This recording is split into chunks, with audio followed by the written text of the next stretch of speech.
Avec nous, cette fois autour du plateau et cette fois face à vous, Pascal Mélan, l'une des voix, qu'est-ce qu'il faut dire, discordantes, dissonantes face à la vaccination.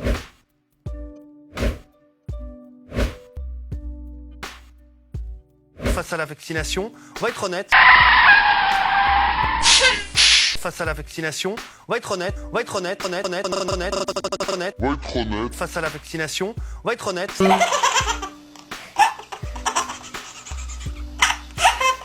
Ça a été très compliqué de faire venir sur le plateau des médecins qui sont contre la vaccination. Il y en a. Édouard Broussalian, vous en êtes. Bonsoir. Bonsoir. Il y a un petit problème, c'est que si vous voulez, on est dans une situation qui est proprement hystérique. Il n'y a pas d'autre terme pour le définir. L'hystérie, la précipitation émotionnelle, c'est quand même la technique préférée des gens qui vous manipulent pour faire signer un contrat rapidement, par exemple. Et ceci est totalement incompatible avec la notion de science. La notion de science, d'abord, c'est le doute scientifique. Et la méthode expérimentale qui a été introduite par Roger Bacon. Et le problème ici, c'est que jusqu'à présent, je n'ai entendu que des certitudes. Et quand je dis certitudes, je suis content de voir qu'il y a plus... C'est pas vrai, il y a eu beaucoup de questions à laquelle on ne sait pas. On a eu beaucoup de réponses. Excusez-moi, mais j'ai entendu des choses absolument ébouriffantes et j'ai eu l'impression d'être dans un salon de promotion. Alors dites-nous, quel produit. Mais sur le vaccin, pourquoi ce vaccin vous fait si peur? Alors qu'on nous dit-on, tout a été respecté.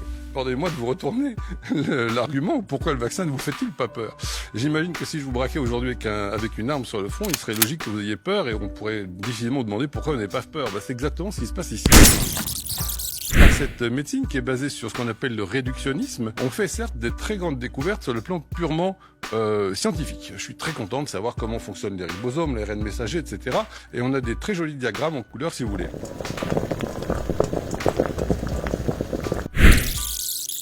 Vous êtes en train de nous expliquer que l'être humain est trop compliqué pour être compris et que donc on ne peut pas proposer de thérapie efficace, on ne peut rien faire. Les thérapies sont toujours basées sur des théories. Ils sont forcément fausses.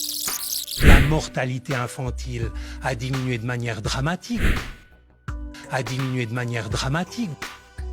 Maintenant, venons-en à l'avenir du RNA après une injection.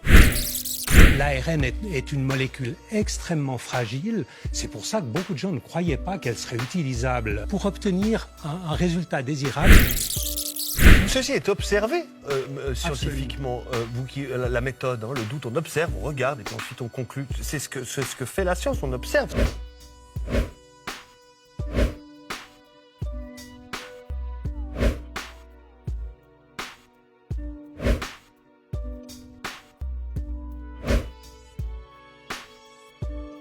Tout ceci est observé scientifiquement.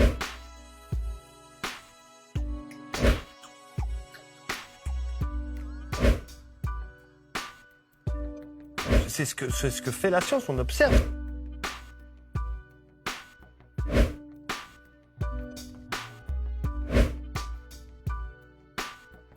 Face à la vaccination, on va être honnête.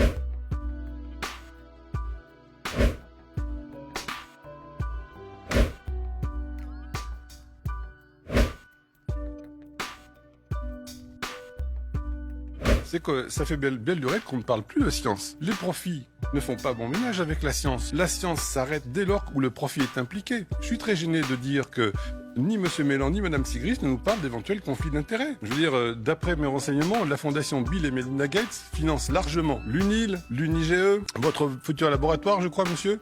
Et pourquoi on ne nous en parle pas? Pour votre information, je suis retraité, je n'ai pas de laboratoire. Je suis retraité.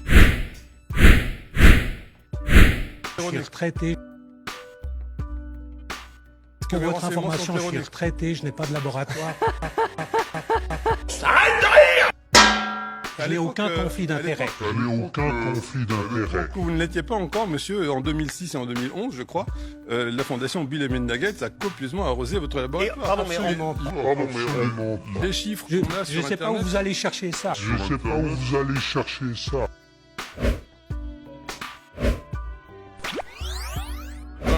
J'ai absolument pas eu ce genre de fournirez succès. ça.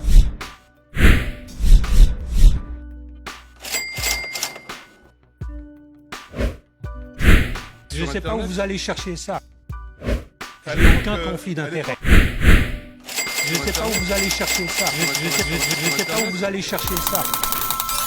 Je n'ai aucun conflit d'intérêt. Face à la vaccination, on va être honnête. 53 620 070 $. J'ai aucun conflit d'intérêt. Je n'ai aucun conflit d'intérêt. Tu te fous de ma gueule ou quoi? Celle-là, tu l'as bien méritée. Là aussi, il serait intéressant de savoir dans quelles conditions les gens sont testés avec des PCR. On ne vous parle jamais du nombre de cycles d'amplification. C'est un outil. Si, on en parle, on en a beaucoup parlé. Si, on en parle, on en a beaucoup parlé. Il faut être factuel. C'est la raison pour laquelle l'OMS vient de recommander qu'on diminue le nombre de cycles d'amplification.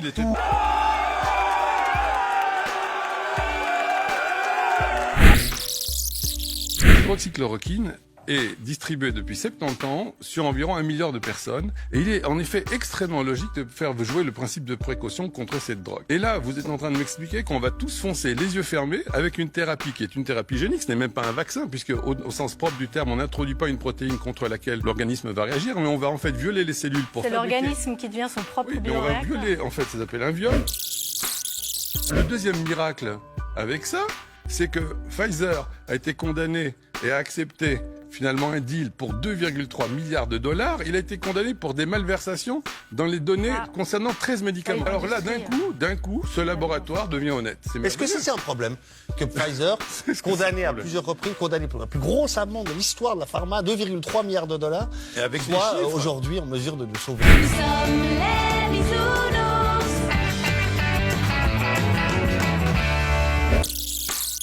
L'immense majorité de la communauté scientifique est d'accord, dit blanc. Quelques médecins ultra minoritaires disent noir. Pourquoi est-ce que cette ultra minorité aurait raison face à la communauté scientifique dans son ensemble? Du moment qu'il y a une majorité qui pense, on a raison. Non mais c'est le principe de la science. La science, on avance comme ça.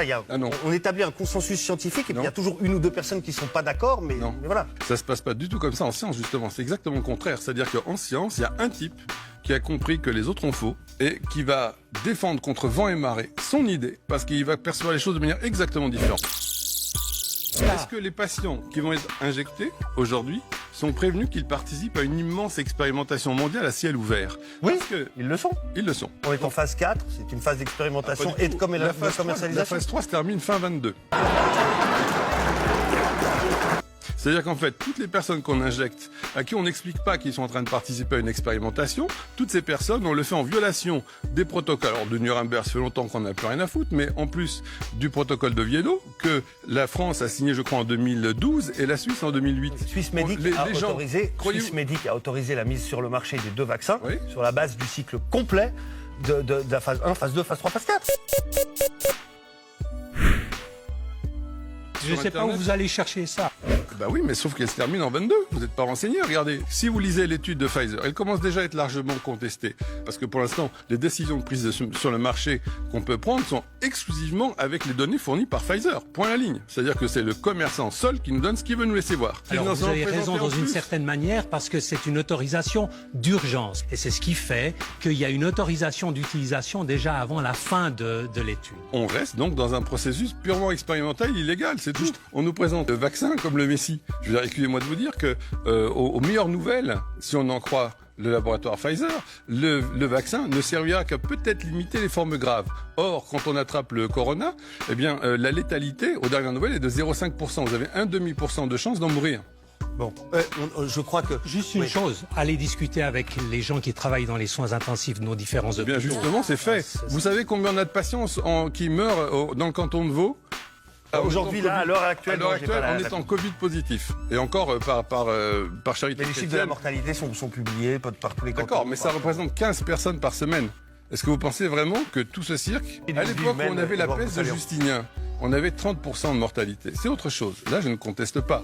Mais pour reprendre l'exemple de monsieur, en fait, il semblerait plutôt qu'il y avait un moustique dans la chambre à coucher, qu'on a foutu le feu à la maison. Enfin bref, Internet a une mémoire. Si vous avez oublié, nous, on classe tout.